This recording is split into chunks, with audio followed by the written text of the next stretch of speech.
Commander Marcus Rivers stared at the holographic invitation hovering above his desk, its soft blue glow illuminating his weathered face. The elegant Drachnid script shimmered and transformed into English before his eyes. Lady Verana requests the pleasure of your company for dinner at the High District Embassy residence. Marcus ran a hand through his salt and pepper hair, wondering what prompted this unexpected invitation from his best friend's mother. He hadn't seen Talon or Lady Verana since the Drachnid Integration Treaty 3 years ago, when their paths had diverged. He to command Earth's first joint species starship, and Talon to serve as diplomatic liaison on the Drachnid homeworld. The High District Embassy residence loomed before him as his transport pod descended through New Singapore's evening sky. The building was a masterpiece of harmonized architecture, its sweeping crystalline spires incorporating both human and Drachnid design elements. As he adjusted his formal uniform, Marcus couldn't help but remember the countless afternoons he'd spent here in his youth, when Lady Verana had welcomed him into their home despite the initial tensions between their species. The door whispered open at his approach, revealing Lady Verana herself. Marcus's breath caught in his throat. She stood tall and graceful, her iridescent scales shifting from deep purple to midnight blue in the soft lighting. Her four-fingered hand gestured him inside with fluid grace. "Commander Rivers," she said, her translator perfectly rendering her harmonics into a rich, pleasant voice. "You honor us with your presence." "The honor is mine, Lady Verana," Marcus replied, executing a perfect Drachnid greeting bow. "Though I must admit, your invitation came as a surprise." Her secondary eyes flickered with amusement, a gesture he remembered well from his youth. "Good surprises make life interesting, don't they? Please, come in. Talon will join us shortly." The interior of the residence had changed little over the years. Holographic art from both worlds danced along the walls, while anti-gravity platforms held precious artifacts from Earth and Drachnid Prime. Lady Verana led him to the formal dining area, where a table was set with an array of dishes from both cultures. "You still remember how to use Drachnid dining implements, I trust?" she asked, gesturing to the crystalline tools beside his plate. Marcus smiled, remembering the hours she'd spent teaching him proper Drachnid etiquette. "Some lessons stay with us forever, my lady." "Indeed they do," she murmured, her primary eyes fixed on him with an intensity that made him shift in his seat. "You've changed, Marcus. The military has shaped you well." Before he could respond, a familiar voice boomed from the doorway. "Marcus Rivers, you old starcatcher." Talon strode into the room, his scales gleaming with the deep green hue of diplomatic service. The two friends embraced in the informal style they'd developed in their youth, a mixture of human and Drachnid greeting customs that had scandalized their more traditional peers. Looking sharp in those diplomatic colors, Marcus grinned. "Though I missed the days when we'd sneak out to the zeroed courts and play grab ball until we couldn't stand. Some of us had to grow up and become respectable," Talon laughed, taking his seat. "Though I hear you're still causing trouble out there on the frontier." The dinner began pleasantly enough, with conversation flowing easily between old friends. Lady Verana served each course herself, a significant honor in Drachnid culture. Marcus noticed she paid particular attention to his preferences, remembering exactly how he liked certain dishes prepared. As they finished the main course, Lady Verana's scales shifted to a deep violet, a color Marcus had never seen on her before. "Commander Rivers," Marcus, she began, using his given name for the first time that evening. "There is a reason I invited you here tonight." Talon's head frills twitched in surprise. Clearly, he hadn't been privy to his mother's plans either. "Our species stands at a crucial moment in history," Lady Verana continued, her voice taking on a formal tone. "The Integration Treaty has opened new possibilities, but old prejudices and fears still hold us back. There are those of us who believe it's time for bold steps forward." Marcus felt the weight of her gaze as she spoke, sensing there was more to her words than simple political discourse. The evening was about to take an unexpected turn, and he wasn't entirely sure he was prepared for what would come next. Lady Varana's scales rippled with bioluminescent patterns as she rose from her seat, moving to the room's vast window wall. The nighttime skyline of New Singapore stretched before them, a testament to human drachnid cooperation, with crystalline towers intertwining with steel and glass structures. "Marcus," she began, her translator catching the subtle harmonics in her voice, "do you remember the first time you visited this house? You were barely 16, and most drachnids still viewed humans with suspicion." Marcus nodded, watching as her scales shifted through deeper shades of violet. "You were different from the other drachnid nobles. You treated me like I belonged here." "Because you did belong here." She turned, her four-fingered hand gesturing elegantly. "You showed me something about humans that many of my people failed to see. Your capacity for adaptation, for understanding, for—" She paused, her secondary eyes flickering. "Connection." Talon shifted in his seat, his head frills twitching with growing awareness. "Mother, what exactly are you suggesting?" Lady Varana's scales pulsed with determination. The integration treaty opened many doors, but some remain firmly closed. There are those who believe our species should maintain certain boundaries. Marcus felt his pulse quicken as Lady Varana moved closer to his chair. Her scales now shimmered with a pattern he'd never seen before, something almost hypnotic in its beauty. "But what they fail to understand," she continued, her voice taking on a deeper resonance, "is that emotions don't respect political boundaries. Attraction doesn't follow diplomatic protocols." The room fell silent as the implications of her words sank in. Marcus found himself standing, drawn to her presence like a planet to its star. "Lady Varana," "Varana," she corrected softly. "After all these years, I think we're past titles, don't you?" Talon's scales had shifted to a pale green, the drachnid equivalent of human shock. "Mother, are you saying what I think you're saying?" "I'm saying," she replied, never taking her eyes off Marcus, "that I've watched this man grow from a curious boy into someone extraordinary. Someone who challenges everything we thought we knew about humans. Someone who makes my scales shimmer with colors I didn't know they could produce." Marcus's military training hadn't prepared him for this moment. His heart raced as memories flooded back. All those times he'd felt an inexplicable pull toward her, all the moments he'd dismissed as inappropriate imagination. "The Drachnid Council is meeting next week," Lady Varana continued, her voice steady despite the intensity of her scale patterns. "They're discussing amendments to the integration treaty, including—" She moved closer to Marcus, close enough that he could feel the subtle heat radiating from her scales, "the possibility of cross-species partnerships." "Cross-species partnerships," Marcus echoed, his voice rough with emotion.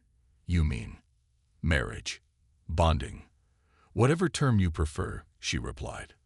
"But they need proof that such unions can work. They need to see that our species can connect on every level." Talon stood abruptly, his scales cycling through several colors before settling on a thoughtful blue. "All these years," he said slowly, "all those times you invited Marcus to our home, you were studying him." "At first," Lady Varana admitted, "but then I found myself studying my own reactions to him. The way my scales would brighten when he entered a room. The way my hearts would beat in sync with his human rhythms." Marcus felt dizzy with revelation. "Why now?"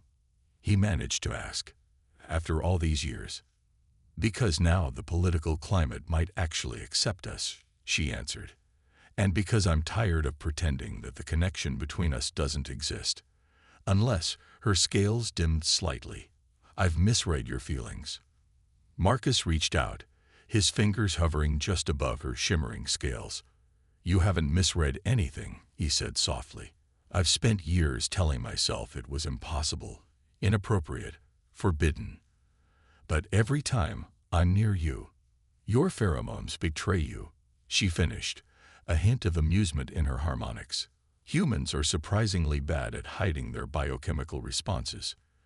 Talon made a sound that might have been a laugh or a groan. Well, this explains why you always insisted on serving him yourself at every dinner party. And here I thought you were just being an attentive host.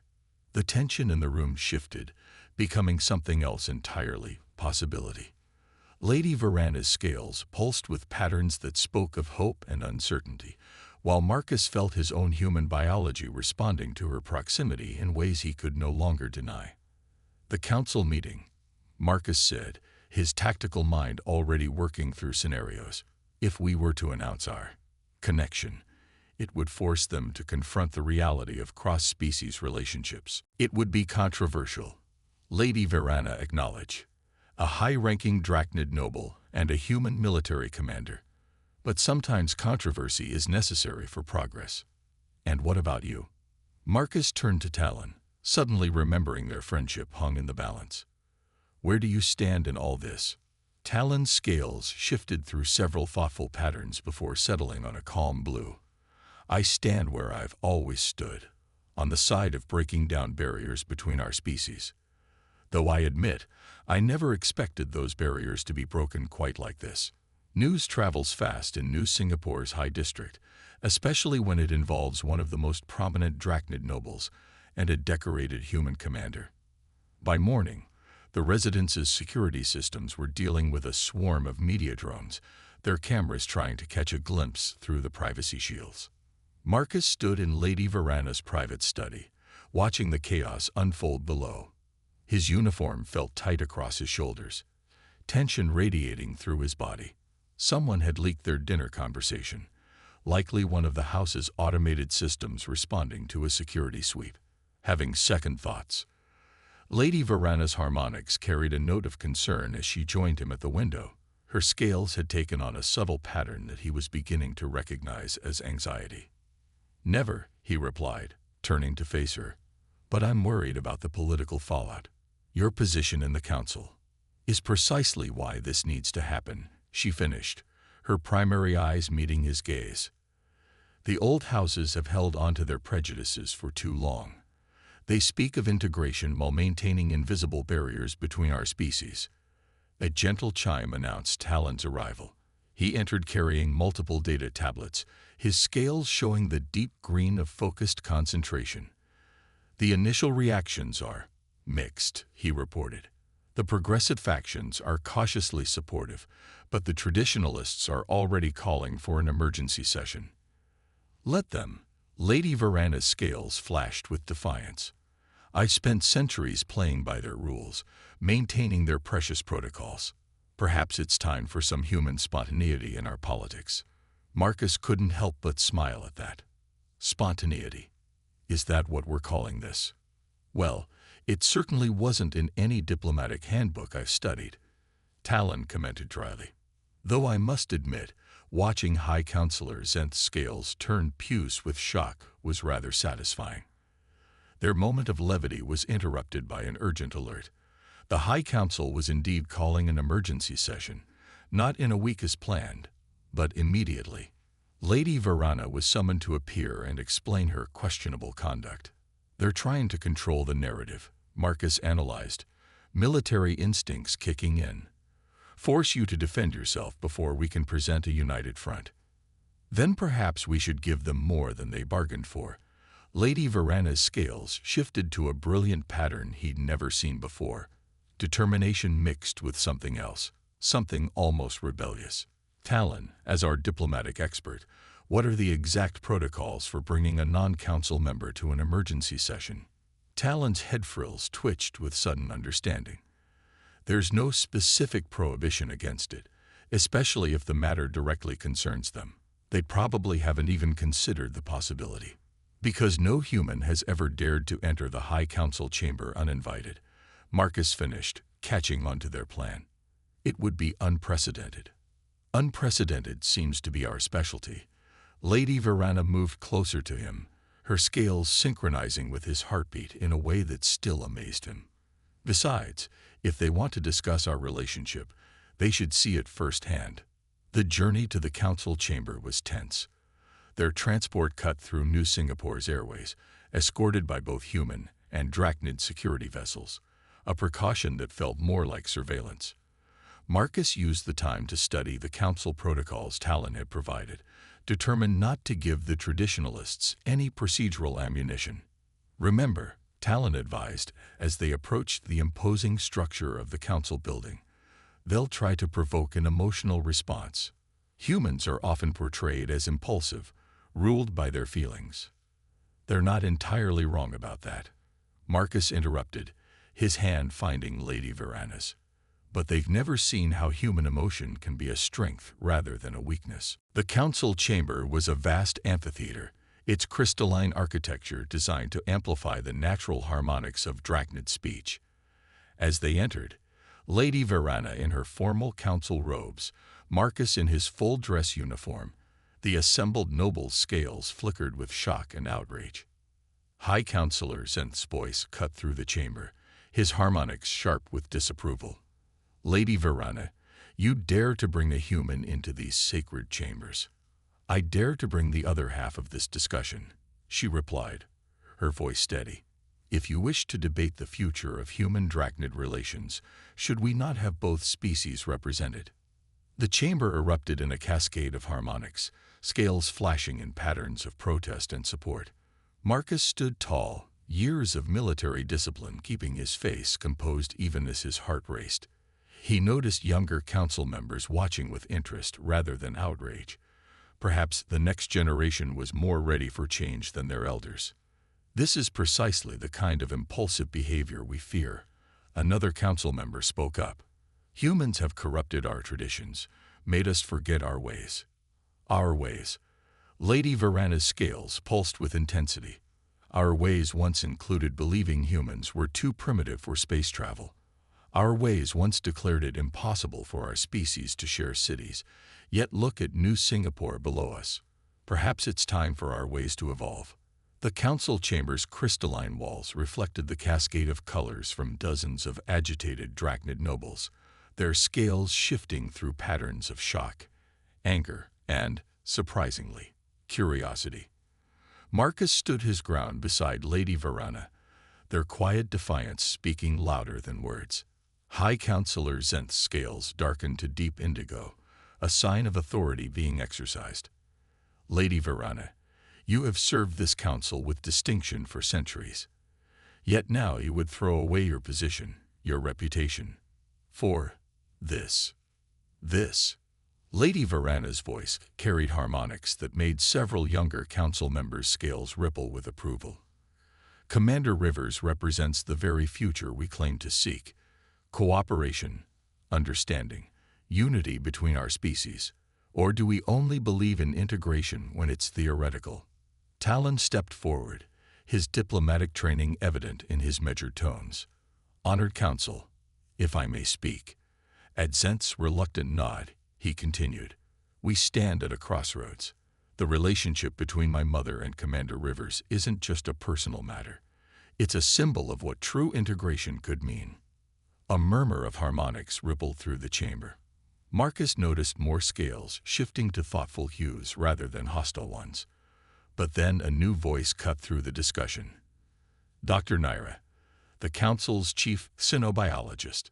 While the social implications are fascinating, she began, her scales showing scientific interest, we cannot ignore the biological concerns. Human Drachnid genetic compatibility has never been properly studied. The potential risks. Actually, Marcus spoke for the first time, his voice steady. That's not entirely accurate. The chamber fell silent. Even Lady Verana turned to him with surprise in her primary eyes. Explain, Zenth demanded, all four eyes fixed on the human who dared speak in their sacred chamber. Marcus drew himself up to his full height.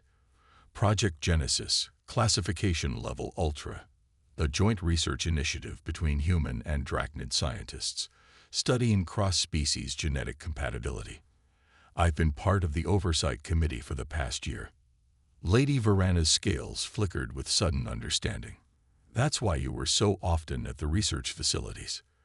The project's findings were scheduled to be presented next month, Marcus continued, but given the circumstances. He extracted a small data crystal from his uniform.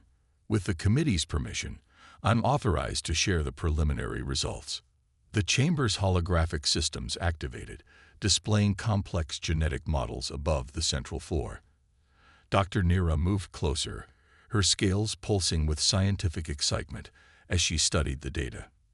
"This is extraordinary," she breathed. "The compatibility markers, the adaptive sequences, it's all there. Theoretically, with proper medical support, human drachnid offspring could be possible," Marcus finished. "Challenging, but possible." The revelation sent shockwaves through the chamber. What had begun as a scandal about a forbidden relationship had suddenly become something much more profound. The possibility of a true merging of their species. Lady Varana's scales had taken on a luminescence he'd never seen before. "You knew?" she asked softly. "All this time?" "I couldn't tell you," he replied, equally quiet. "Not until the research was validated. But I wanted to be sure, to know if we had a real future." High Counselor Zenth's scales had shifted to a complex pattern indicating deep thought. "This changes the nature of our discussion considerably. Lady Varana, Commander Rivers, your relationship may have been unexpected, but perhaps it is also prophetic." A younger council member, whose scales had been showing progressive patterns throughout the session, spoke up. "We have an opportunity here. Instead of scandal, we could present this as a testament to the true potential of human drachnid cooperation." The mood in the chamber was shifting, but Marcus knew better than to celebrate too early. Years of military experience had taught him that moments of apparent victory could be the most dangerous.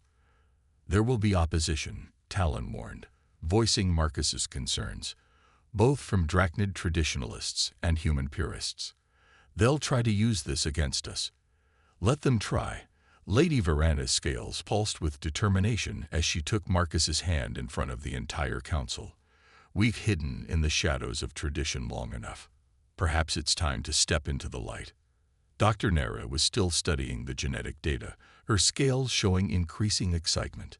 The implications for medical science alone.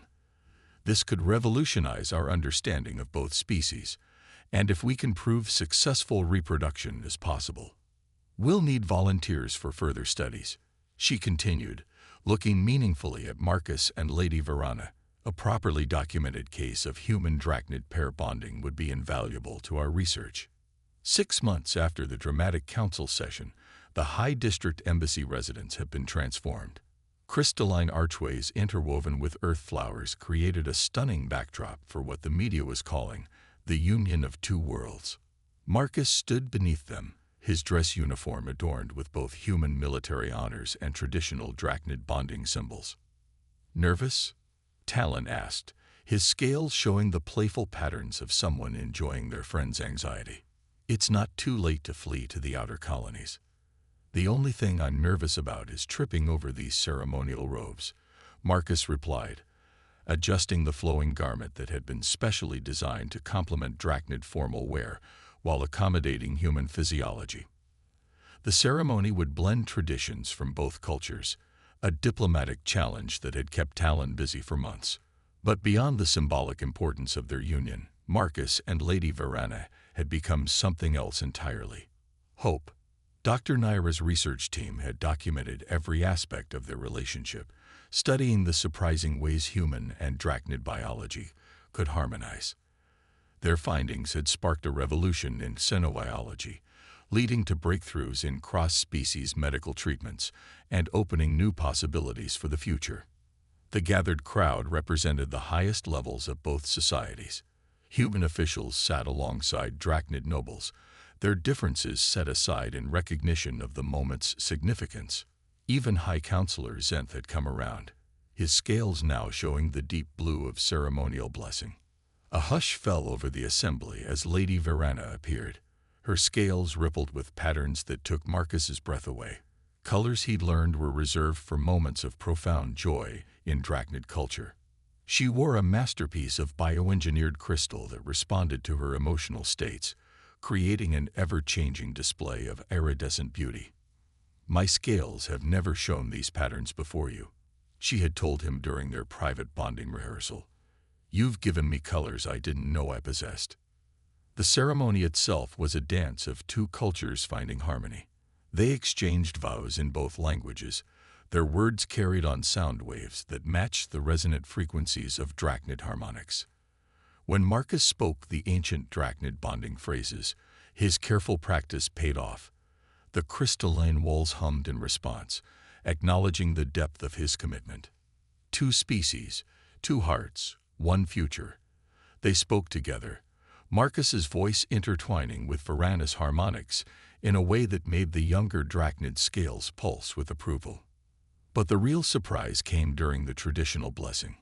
As High Counselor Zenth raised his hands to begin, Dr. Nera rushed forward, her scales flashing with barely contained excitement. "Forgive the interruption," she announced, "but our latest scans." She looked at Varana, whose scales shifted to a questioning pattern. "My lady, you're carrying genetic markers we've never seen before. The compatibility protocols we theorized, they're actually happening. Naturally." The implications hit the assembly like a gravitational wave. Varana's scales blazed with joy as she turned to Marcus, who stood in stunned amazement. They weren't just making history with their union. They were about to create it. "Well," Talon remarked, his scales showing both shock and amusement, "I suppose this makes the entire council your future child's honorary grandparents. Politically speaking, of course." The news transformed what was already a historic ceremony into something legendary. As Marcus and Varana completed their bonding rituals, the gathered dignitaries witnessed not just the union of two individuals, but a glimpse of their species' shared future. Later, at the celebration that followed, Marcus found a quiet moment with Varana in the garden, where they had first acknowledged their feelings. "Did you ever imagine," he asked, his hand resting gently on her shimmering scales, "that your dinner invitation would lead to all this?" "I hoped," she replied, her harmonics carrying notes of joy and mischief. "Though I admit, the genetic breakthrough was an unexpected bonus. Our child will be quite the diplomat by birth. Half human, half drachnid," Marcus mused, "with your political savvy and my tendency to break rules. The council won't know what hit them. They'll adapt." Talon joined them, carrying drinks specially designed for human drachnid celebrations. "They'll have to. This is just the beginning." He was right. Already, other human drachnid couples were coming forward, inspired by Marcus and Varana's example. The research team's findings were revolutionizing cross-species medicine, and cultural exchange programs were being revised to encourage deeper connections between their peoples. As the celebration continued around them, Marcus and Varana stood together, their union a bridge between worlds. The dinner party that had started it all had led to something far greater than either of them had imagined, not just personal happiness, but a future where the boundaries between their species blurred and faded, replaced by understanding, acceptance, and love. "So," Marcus smiled, feeling Varana's scales pulse in harmony with his heartbeat, "what's for dinner tomorrow?" Her answering laugh carried harmonics of pure joy, setting the crystal gardens aglow with the colors of their shared future.